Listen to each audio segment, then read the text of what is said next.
బ్రహ్మ ముహూర్తంలో నిద్రలేచి ఈ 3 పనులు చేస్తే సాక్షాత్తు మహాలక్ష్మి మీ ఇంట్లోకి వస్తుంది. ప్రపంచంలో ప్రతి జీవి కోరుకునేది ఆనందం మరియు ఆర్థిక స్వేచ్ఛ. ధనం మూలం ఇదం జగత్ అని పెద్దలు ఊరికే అనలేదు. మనం బ్రతకాలి అన్నా, ధర్మం చేయాలి అన్నా, ఆఖరికి చావాలి అన్నా కూడా డబ్బు ఎంతో ముఖ్యం. బ్రహ్మ ముహూర్తంలో నిద్రలేచి ఈ 3 పనులు చేస్తే సాక్షాత్తు మహాలక్ష్మి మీ ఇంట్లోకి వస్తుంది. మనం బ్రతకాలి అన్నా, ధర్మం చేయాలి అన్నా, ఆఖరికి కడుపు నిండా తినాలి అన్నా లక్ష్మీ కటాక్షం ఉండాలి. అయితే గమనించండి, కొందరి ఇళ్లల్లో ఎంత సంపాదించినా డబ్బు నిలవదు. చేతికి వచ్చినట్టే వచ్చి నీళ్ళలాగా ఖర్చయిపోతాయి. అప్పులు బాగా పెరుగుతాయి. ఇంట్లో అస్సలు ప్రశాంతత ఉండదు. దీనికి కారణం వారి జాతకం బాలేకపోవడం కాదు. మన ఋషులు, యోగులు శతాబ్దాల క్రితమే ఒక రహస్యాన్ని కనిపెట్టారు. మనిషి తలరాతను మార్చే శక్తి కాలానికి ఉంది. అందులోనూ సూర్యోదయానికి ముందు ఉండే సమయం అంటే బ్రహ్మ ముహూర్తం అత్యంత శక్తివంతమైనది. బ్రహ్మ ముహూర్తం అంటే సృష్టికర్త అయిన బ్రహ్మ సమయం. ఆ సమయంలో విశ్వం నిండా ఒక అద్భుతమైన దైవిక శక్తి ప్రవహిస్తూ ఉంటుంది. ఆ సమయంలో నిద్రలేచి మన పెద్దలు సూచించిన నిర్దిష్టమైన పనులను ఎవరైతే ఆచరిస్తారో వారు ఆ విశ్వశక్తిని తమ సొంతం చేసుకుంటారు. వారి ఇల్లు లక్ష్మీ నిలయంగా మారుతుంది. ఆ 3 పనులు ఏమిటి? వాటిని అసలు ఎందుకు చేయాలి? ఒకవేళ ఈ 3 పనులు చేయకపోతే ఏం జరుగుతుంది?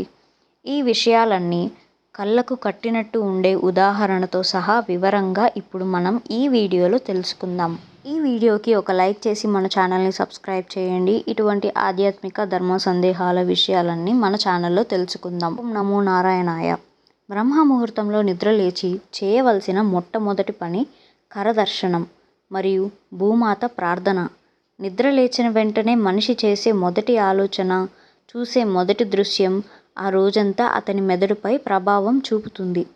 దురదృష్టవశాత్తు ఈ కలియుగంలో చాలామంది కళ్ళు తెరవగానే చేసే పనులు మొబైల్ చూడటం, వాట్సాప్ మెసేజ్లు, లోకంలో జరిగిన ప్రమాదాలు, వార్తలు చూస్తూ రోజును ప్రారంభిస్తారు. ఇది మనసులో అలజడిని సృష్టిస్తుంది. కానీ అసలు శాస్త్రం ఏం చెప్తుందంటే నిద్ర లేచిన వెంటనే మంచం దిగక ముందే వెన్నుముక్క నిటారుగా ఉంచి కూర్చొని మీ 2 అరచేతులను ఒక పుస్తకంలా విప్పి చూడాలి. దీన్నే కరదర్శనం అని అంటారు. ఎందుకు చేతులను చూడాలి అంటే ఒక మనిషి అదృష్టం అతనికి చేతిలోనే ఉంటుంది.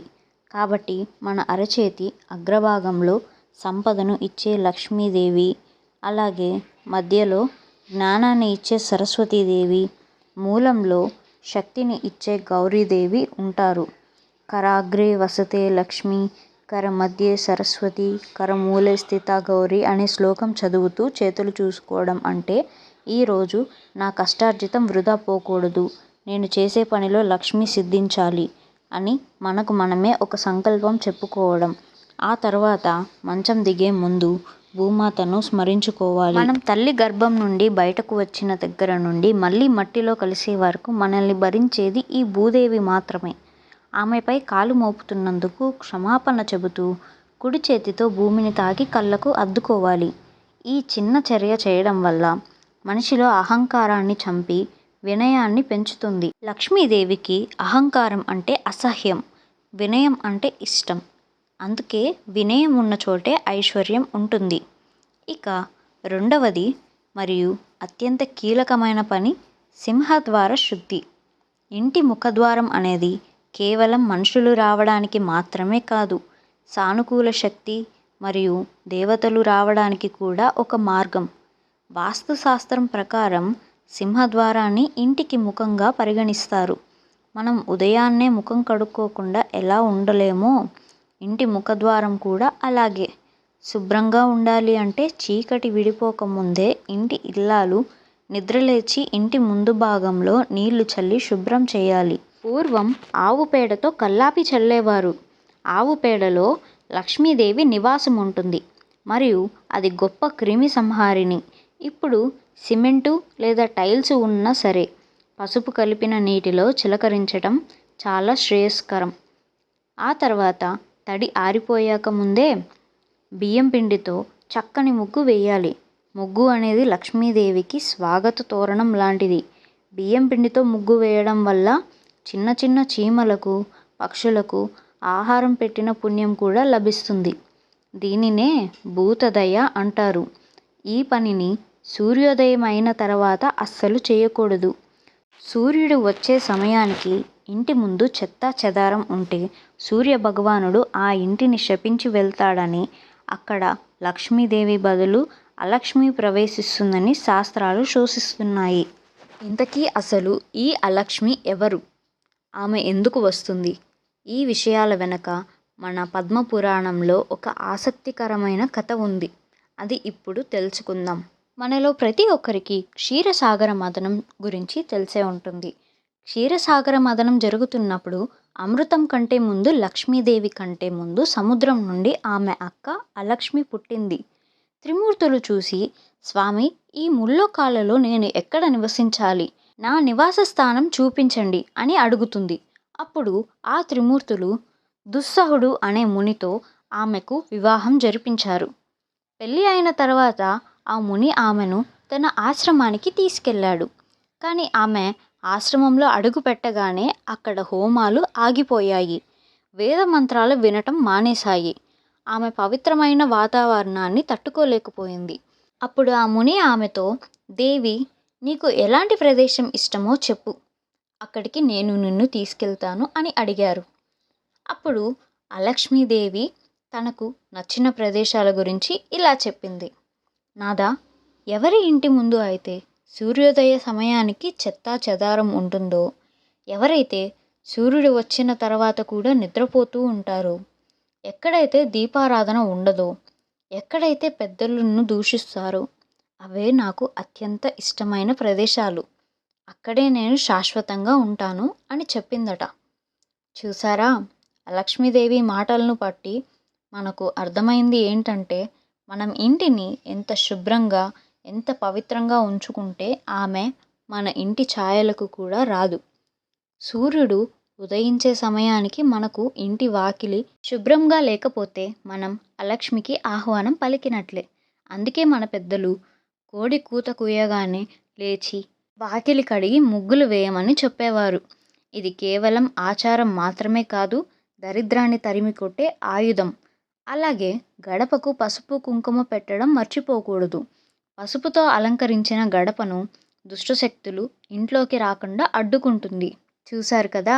ఇక బ్రహ్మముహూర్తంలో చేయవలసిన మూడవ పని ఏంటంటే దీపారాధన. బాహ్యశుద్ధి జరిగిన తర్వాత అంతర్శుద్ధి జరగాలి. అది దీపారాధన వల్ల మాత్రమే సాధ్యమవుతుంది. స్నానం ఆచరించి సూర్యోదయానికి ముందే పూజ గదిలో దీపం వెలిగించాలి. తమసోమా జ్యోతిర్గమయ అంటే నన్ను చీకటి నుండి వెలుగులోకి నడిపించు అని అర్థం. రాత్రంతా ఇంట్లో పేరుకుపోయిన తమో గుణాన్ని పారదోలాలంటే అగ్నిని ఆరాధించాలి. ఆవు నెయ్యితో లేదా నువ్వుల నూనెతో వెలిగించిన దీపం ఆ ఇంటి వాతావరణాన్ని పూర్తిగా మార్చేస్తుంది. ఆ దీపపు కాంతిలో ఉండే శక్తి ఇంట్లోని వారి బుద్ధిని వికసింపచేస్తుంది. ఎవరి ఇంట్లో అయితే ఉదయం, సాయంత్రం దీపం వెలుగుతుందో ఆ ఇంటి దరిదాపుల్లోకి కూడా దరిద్ర దేవత రాలేదు. అది లక్ష్మీదేవికి సంకేతం. మనం గమనించినట్లయితే దేవుణ్ణి చూసే ముందు దీపాన్ని చూస్తాం. అంటే దైవత్వాన్ని చూడాలంటే ముందు జ్ఞానం అనే దీపం చూడాలి. ఉదయాన్నే ఆ దీపం ముందు కూర్చొని 2 నిమిషాలు కళ్ళు మూసుకొని ఇష్ట దైవాన్ని ప్రార్థిస్తే మనసులో ప్రశాంతంగా మారుతుంది. ఆ ప్రశాంతతే మనిషిని సరైన నిర్ణయాలు తీసుకునేలా చేస్తుంది. సరైన నిర్ణయాలు సంపదను సృష్టిస్తాయి. ఈ 3 పనుల ప్రాముఖ్యతను వివరించడానికి ఒక వాస్తవ జీవితానికి దగ్గరగా ఉండే ఒక కథ గురించి ఇప్పుడు తెలుసుకుందాం. అనగనగా ఒక ఊరిలో రామయ్య అనే ఒక సాదా బ్రాహ్మణుడు ఉండేవాడు.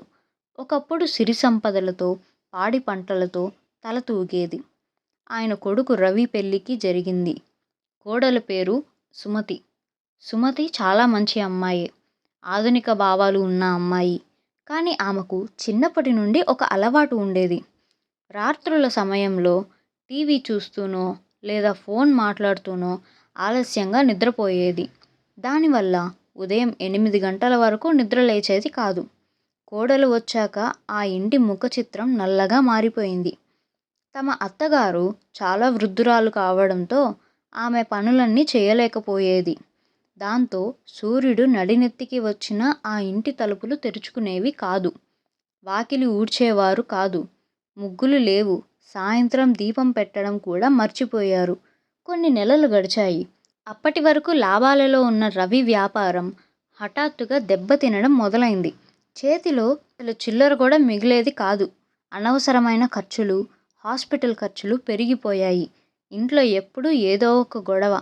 మా ఇంటికి ఏమైంది, ఎవరి దిష్టి తగిలింది అని వాళ్ళు ఏడ్చేవారు. ఆ సమయంలో ఆ ఊరికి ఒక గొప్ప పండితులు వచ్చారు. ఆయన మహిమ కలవాడు.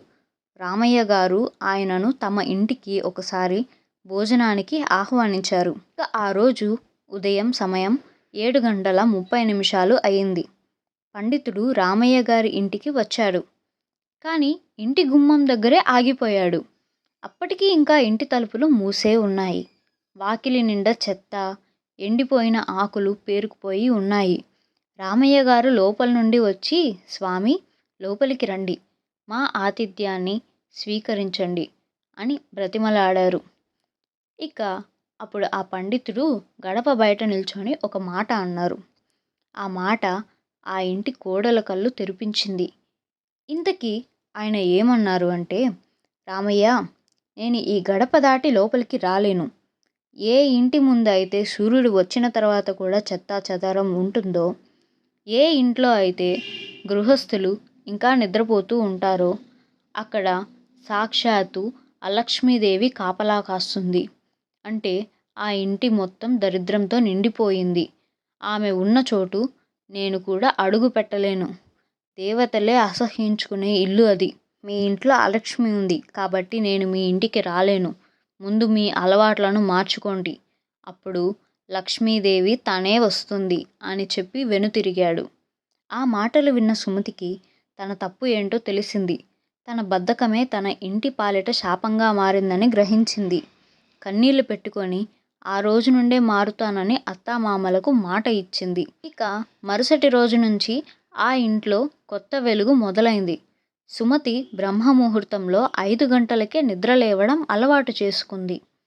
ఇక సూర్యుడు రాకముందే వాకిలి అంతా కడిగేసి అందమైన ముగ్గులు వేసి గడపలకు పసుపు అలాగే కుంకుమ కూడా పెట్టేది. తులసి కోట దగ్గర దీపం వెలిగించేది. ఇల్లంతా సాంబ్రాణి ధూపం వేసేది. ఇలా నిష్టగా ఒక మండలం పాటు, అంటే సరిగ్గా 41 రోజులు చేసేసరికి ఒక అద్భుతం జరిగింది. రవి వ్యాపారంలో అకస్మాత్తుగా పూర్వవతి వచ్చింది. పాత బాకీలు వసూలయ్యాయి. ఇంట్లో అనారోగ్య సమస్యలన్నీ పూర్తిగా తొలగిపోయాయి. ఎప్పుడు గొడవలు, అరవడాలతో ఉండే ఇల్లు ఇప్పుడు నవ్వులతో, ఆనందంతో నిండిపోయింది. అప్పుడు వారికి అర్థమైంది, మనం మార్చుకున్న చిన్న అలవాటు మన తలరాతనే మార్చేసిందని. ఇక్కడ మనం గమనించాల్సింది ఒకటే, దేవుడు మనకు కష్టాలను ఇవ్వడు. మన అలవాట్లే మనకు కష్టాలను తెచ్చి పెడతాయి. రాత్రి ఆలస్యంగా పడుకోవడం, ఉదయం ఆలస్యంగా నిద్రలేవటం అనే ఈ ఆధునిక జీవనశైలి మన ఆరోగ్యానికే కాదు, మన ఐశ్వర్యానికి కూడా గొడ్డలి పెట్టు. సూర్యోదయానికి ముందే ఈ స్వచ్ఛమైన గాలిలో ప్రాణశక్తి ఉంటుంది. అది పీల్చుకుంటే రోగాలు అస్సలు రావు. ఆ సమయంలో మన మనస్సు ప్రశాంతంగా ఉంటుంది.